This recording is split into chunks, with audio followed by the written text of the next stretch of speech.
Nesse seminário, nós vamos apresentar um pouco sobre uma figura extremamente importante na literatura, que é o Machado de Assis. Vamos falar um pouco sobre sua vida e curiosidades, suas obras, sua influência nos dias atuais e sua importância no romantismo. Seja muito bem-vindo! Biografia de Joaquim Maria Machado de Assis, mais conhecido como Machado de Assis. Bom, Machado de Assis nasceu dia 21 de junho de 1839, no Rio de Janeiro. Machado de Assis foi um escritor brasileiro considerado por muitos críticos, estudiosos, escritores e leitores um dos maiores, se não o maior nome da literatura do Brasil. Escreveu em praticamente todos os gêneros literários, sendo poeta, romancista, cronista, dramaturgo, contista, folhetinista, jornalista e crítico literário. É muita coisa. Ele testemunhou a abolição da escravatura e a mudança política no país quando a República substituiu o Império, além das mais diversas reviravoltas pelo mundo em finais do século XIX e início do século XX, tendo sido grande comentador e relator dos eventos políticos sociais de sua época. Nascido no Morro do Livramento, Rio de Janeiro, de uma família pobre, mal estudou em escolas públicas e nunca frequentou universidade. Para alguns críticos literários norte-americanos, Machado de Assis é o maior escritor negro de todos os tempos, embora que outros estudiosos prefiram especificar que Machado era mestiço, filho de uma descendente de negros alforriados e de uma lavadeira portuguesa. Seus biógrafos notam que, interessado pela boemia e pela corte, lutou para subir socialmente, abastecendo-se superioridade intelectual e da cultura da capital brasileira.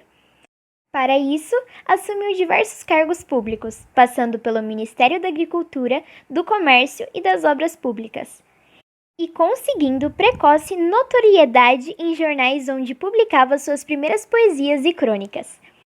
Machado de Assis pôde assistir durante sua vida, que abarca o final da primeira metade do século XIX até os anos iniciais do século XX, as enormes mudanças históricas na política, na economia e na sociedade brasileira e também mundial.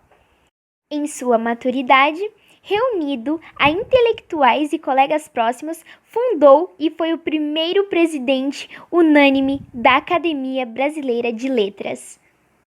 Sua extensa obra constitui-se de 10 romances, 200 contos, 10 peças teatrais, 5 coletâneas de poemas e sonetos e mais de 600 crônicas. Machado de Assis é considerado o introdutor do realismo no Brasil, com a publicação de Memórias Póstumas de Brás Cubas, em 1881. Esse romance é posto ao lado de todas suas produções posteriores, Quincas Borba, Dom Casmurro, Esaú e Jacó e Memorial de Aires, ortodoxamente conhecidas como pertencentes à sua segunda fase, em que notam-se traços de crítica social, ironia e até pessimismo, embora não haja rompimento de resíduos românticos. Dessa fase, os críticos destacam que suas melhores obras são as do que se passou a chamar de trilogia realista. Sua primeira fase literária é constituída de obras como Ressurreição, A Mão e a Luva, Helena e Yaya Garcia, onde notam-se características herdadas do romantismo, ou convencionalismo, como prefere a crítica moderna. Sua obra foi de fundamental importância para as escolas literárias brasileiras do século XIX e do século XX, e surge, nos dias de hoje, como de grande interesse acadêmico e público para entender o Brasil e o mundo. Influenciou grandes nomes das letras, como Olavo Bilac, Lima Barreto, Drummond de Andrade, John Bart, Donald Barthelme e muitos outros. Ainda em vida, alcançou a fama e prestígio pelo Brasil e países vizinhos. Hoje em dia, por sua inovação literária e por sua audácia em temas sociais e precoces, é frequentemente visto como um escritor brasileiro de produção sem precedentes, de modo que, recentemente, seu nome e sua obra têm alcançado diversos críticos, influenciados, estudiosos e admiradores do mundo inteiro. Machado de Assis é considerado um dos grandes gênios da história da literatura, ao lado de autores como Dante, Shakespeare e Camões. Machado de Assis e Eça de Queiroz são considerados os dois maiores escritores em língua portuguesa do século XIX. É homenageado pelo principal prêmio literário brasileiro, o Prêmio Machado de Assis. Há algumas curiosidades sobre o Machado que é importante lembrar, que ele era gago e epilético. Também é importante lembrar sobre a Carolina, o seu grande amor, que em 1866 chegou no Rio de Janeiro, Carolina Augusta Xavier de Novaes, irmã do poeta português Faustino Xavier de Novaes, grande amigo de Machado. Os dois conheceram-se e passaram a se aproximar, até que 3 anos depois, em 12 de novembro de 1869, casaram-se. O casal permaneceu apaixonado, como aponta-se nas correspondências do casal, e unido por 35 anos até que em 1904 Carolina faleceu. Machado, na ocasião, entrou em profunda depressão. O autor saudoso de sua esposa escreveu um dos seus mais famosos poemas, A Carolina. E isso desencadeia, infelizmente, a sua morte. Já idoso e tomado pela depressão, Machado de Assis falece no dia 29 de setembro de 1908, aos 69 anos de idade. Sua morte foi amplamente lamentada por diversos artistas e intelectuais brasileiros, dentre os quais o jurista Rui Barbosa, que discursou no velório do autor, representando a Academia Brasileira de Letras. A Ressurreição foi o primeiro romance de Machado de Assis, publicado em 1872. Foi uma obra bem recebida pelo público e pela crítica da época. Apesar do convencionalismo da linguagem, esse romance inaugural rompe com o nacionalismo literário, com a ênfase na descrição da natureza e dos costumes, com a novela histórica e indianista e com o regionalismo de superfície que tinham dominado a ficção brasileira durante o romantismo. O prefácio do livro é bem ilustrativo da busca por autor por um novo caminho. Abre aspas. Não quis fazer um romance de costumes. Tentei o esboço de uma situação e o contraste de 2 caracteres. Com esses simples elementos, busquei o interesse do livro. Fecha aspas. Obviamente, esse livro pertence à primeira fase. Contudo, já é possível perceber diversas características que viriam a ser desenvolvidas posteriormente. Um exemplo é a questão de tentar mergulhar na mente dos personagens e nos apresentar uma espécie de painel psicológico de cada um deles. A história é contada de forma linear e sem grandes novidades na narração. Não há quase nada de humor, uma das características que mais marcariam suas obras nas décadas subsequentes. E também há poucas descrições a respeito da sociedade do período, já que o foco mesmo é no relacionamento entre os personagens. A história começa no Rio de Janeiro do século XIX. O Dr. Félix, que troca de amante a cada 6 meses, acaba de romper com a última dela, Cecília. Viana, seu amigo, lhe apresenta a irmã Lívia, uma bela mulher, viúva há 2 anos e mãe de um menino de 5 anos. E quando eles começam a se relacionar, eles começam como amigos, mas ao fim de alguns encontros e de algumas valsas, os dois começam a se apaixonar. Quando Raquel, filha do coronel, foi desenganada por todos os médicos, Dr. Félix decidiu ir visitá-la e sugeriu ao coronel que mandasse sua filha para um ambiente tranquilo. Então Lívia se oferece para receber Raquel em sua casa nas Laranjeiras, tendo elas se tornado grandes amigas. Raquel guardava um antigo amor por Félix. O doutor há muito tempo sabia desse sentimento, mas jamais lhe dera esperança. Com a recuperação de Raquel e o grande amor que Félix e Lívia sentiam, Raquel abre mão desse amor pela amizade de Lívia. Quando eles começam a se relacionar, vários conflitos passam a acontecer devido ao ciúme e à desconfiança de Félix. Depois de muitas idas e vindas, Félix acaba pedindo a viúva em casamento, mas volta atrás na véspera do matrimônio por causa de uma carta anônima com acusações falsas contra Lívia. Graças à intervenção do amigo Menezes, que tinha sentimentos por Lívia, mas abriu mão por conta do amigo, Félix se arrepende de seu gesto impensado e tenta se reconciliar. Mas agora é Lívia quem não quer mais se casar com um médico desconfiado e instável. Ela o perdoa, mas decide viver sozinha com o filho. Abre aspas. As dúvidas o acompanharão onde quer que nos achemos, porque elas moram eternamente no seu coração. Fecha aspas. Diz Lívia. Lívia isolou-se e nunca mais viu Félix. Viveu apenas para educar seu filho e acabou indo para um convento. Raquel e Menezes se apaixonam e se casam, vivendo uma vida feliz e plena. A ideia, no geral, é demonstrar o espírito perturbado de Félix a partir da dualidade entre o amor e o ódio. O próprio Machado de Assis informa na introdução que ele não pretendia escrever um romance de costumes. Ele então vai tentando contrapor visões do mundo bastante distintas para que esse atrito surja uma nova reflexão sobre um relacionamento amoroso. Bom, agora vocês vão conhecer uma das obras machadianas mais maravilhosas que marcou e que marca o mundo inteiro até hoje. Mas antes de se adentrar nessa obra incrível, vou falar um pouco para vocês sobre o narrador.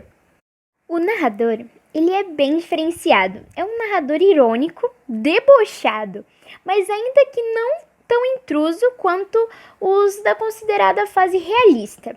O narrador é super brincalhão e conta a história de uma forma imparcial da jovem Guiomar e seus 3 pretendentes, Estevão, Luiz Alves e o Jorge. Bom, agora que eu já estou começando a me adentrar um pouquinho na história, eu vou começar a contar para vocês. A Mão e a Luva. A Mão e a Luva foi publicado em formato seriado no Jornal Globo, mas não é o Jornal Globo de hoje em dia não, tá bom, gente? Entre setembro e novembro, entre 1874 e em novembro, saiu em formato de livro. Todos acreditavam que foi uma fase romântica, mas não é tão fácil assim não. O livro começa no meio, em um diálogo entre o Estevão e o Luiz Alves. Eles ainda são estudantes de Direito e são cariocas, mas estudam na Academia de Direito de São Paulo. Luiz no 4º ano e Estevão no 3º. Agora vamos falar um pouquinho sobre os personagens dessa história. Estevão é muito ingênuo e sonhador. E quando vê a professora que trabalha na escola da tia, Guiomar, já se apaixona, disposto a morrer por ela, enquanto a moça quase nem retribui. Já Luiz é minucioso, sabe o que quer e o que precisa para ascender em uma carreira política. O mais incrível é que essa personalidade do Estevão é também exacerbada de acordo com suas próprias leituras dentro do livro. Ele aparece lendo Os Sofrimentos do Jovem Werther, um clássico do romantismo alemão, do autor Goethe, do século XVIII. E também vai ao teatro assistir Otelo de Shakespeare. Então, nós podemos dizer que o próprio Estevão, no caso, é a personificação do movimento literário chamado romantismo. Porque se a gente parar para perceber, a obra machadiana, as obras machadianas do romantismo, é algo que, se você parar para perceber, não é algo romântico, o clássico romantismo de drama, tristeza, sofrimento por o amor, aquele amor que não é correspondido. Mas temos o Estevão, que é a personificação disso, que é o ponto do romantismo na história. Então, agora a gente vai falar um pouco sobre o Luiz. O Luiz, amigo de Estevão, conhece melhor a Guiomar e percebe que ela também tem muitas ambições. Então, o Luiz se interessa pela moça. Sim, gente, o Luiz se interessa pela Guiomar. O terceiro pretendente da Guiomar, ele tinha um título na sociedade, mas só tinha um problema. Na verdade, vários. Ele era preguiçoso, sem graça, irresponsável e tudo que a Guiomar mais desprezava em um homem. Bom, galera, agora a gente vai falar sobre a Guiomar. A Guiomar, ela é uma moça de origem humilde que infelizmente ficou órfã muito cedo, mas teve a sorte de ter sido adotada por sua madrinha, que é uma baronesa e que fez com que a Guiomar ascendesse na sociedade carioca no século XVIII. Mas a jovem precisava de um casamento para confirmar ali a sua posição. A sua madrinha baronesa e sua governanta inglesa, Miss Oswald, tem um plano de juntar a Guiomar com o sobrinho, o Jorge, que eu falei logo no começo. E é aí, pessoal, que tudo acontece, porque a Guiomar vai ter que escolher entre o amor e o exagero de sentimentos, uma racionalidade e ambição, ou satisfazer os desejos de sua benfeitora. E aí, pessoal, quem vocês acham que ela vai escolher, hein? Bom, a Guiomar, ela é uma protagonista feminina fortíssima. Ainda mais se você for pensar que o livro foi escrito em 1874, uma época em que a mulher tinha um papel super submisso ao homem. E no livro você percebe que ela é uma mulher que impõe as suas vontades e sabe como ter o seu lugar bem colocado na sociedade carioca. Ela sabe o seu lugar e ela sabe onde ela quer chegar. E o que torna tudo isso incrível é o narrador, que ele conversa com o leitor, com nós leitores, e traz essas reflexões. Ele defende a Guiomar do começo até o fim. Ele diz que ela pode não parecer a heroína que todos estão acostumados a ler, mas ela, em palavras dele, é a nossa heroína. Então você pode amar, você pode odiar, você pode detestar e amar de novo, e ela ainda assim vai ser a nossa heroína.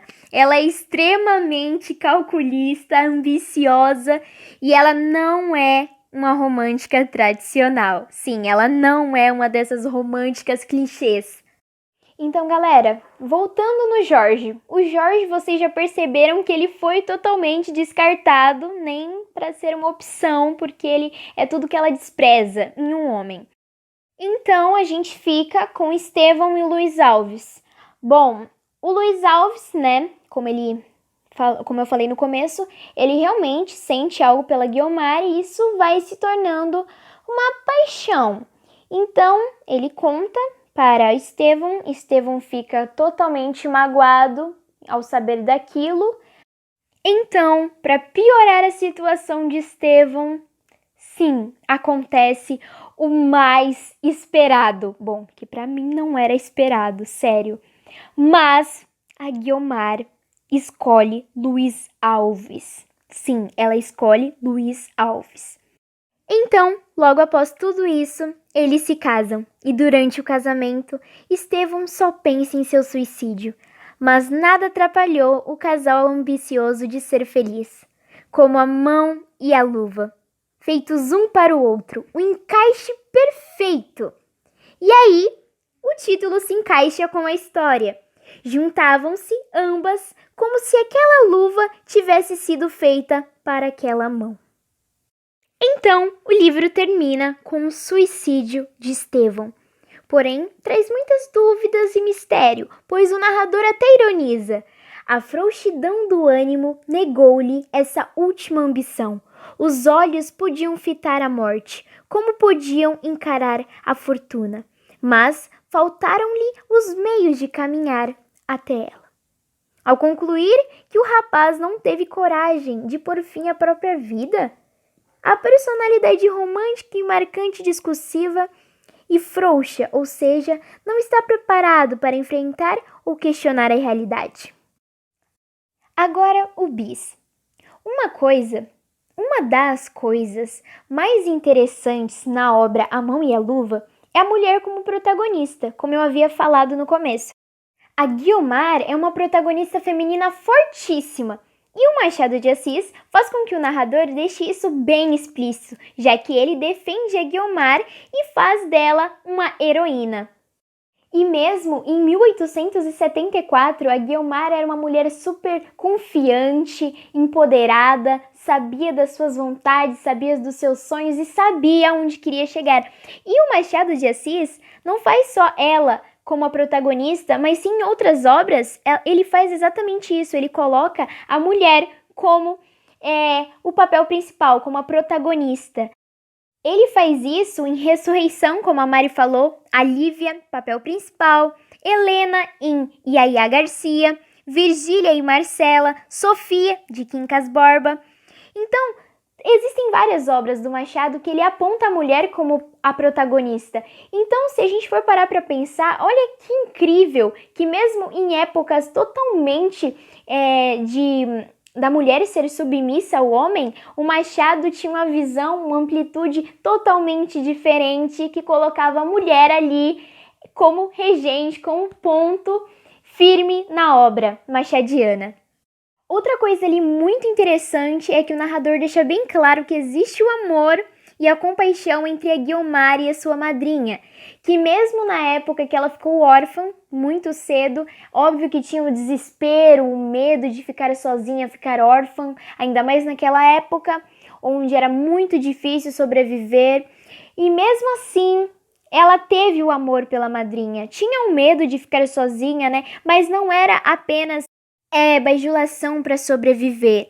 Aliás, essa bajulação vai aparecer em outras obras do Machado, que acho que é o ápice da obra machadiana, na verdade. O José Dias, né, que ele se agrega na família do Bentinho, lá em Dom Casmurro, da Dona Glória, mãe do Bentinho. Isso aparece a bajulação. Já na obra A Mão e a Luva, é totalmente diferente, realmente existe o amor, o sentimento, aquela compaixão pela madrinha dela por ter ajudado a ela. Então, é isso. A Mão e a Luva é uma obra incrível e eu espero que todos gostem. Existem 20 películas, entre longas e curtas, inspiradas em romances e contos como Dom Casmurro, Memórias Póstumas de Brás Cubas, O Alienista e A Cartomante. A paixão que Machado desperta nos diretores brasileiros não é recente. O filme mais antigo inspirado no autor, Um Apólogo, foi rodado em 1939. Atores como Raul Cortez, Antônio Fagundes e Renata Sorrah já deram vida a personagens machadianos. O segundo romance de Machado de Assis, A Mão e a Luva, também influenciou bastante na educação, existindo várias peças teatrais baseadas no romance. Importância no romantismo. Sua importância se dá pelo fato de que até os dias de hoje, suas obras literárias servirem de referência para o campo de pesquisa, para a história, para a literatura didática e entre outras fontes de estudo.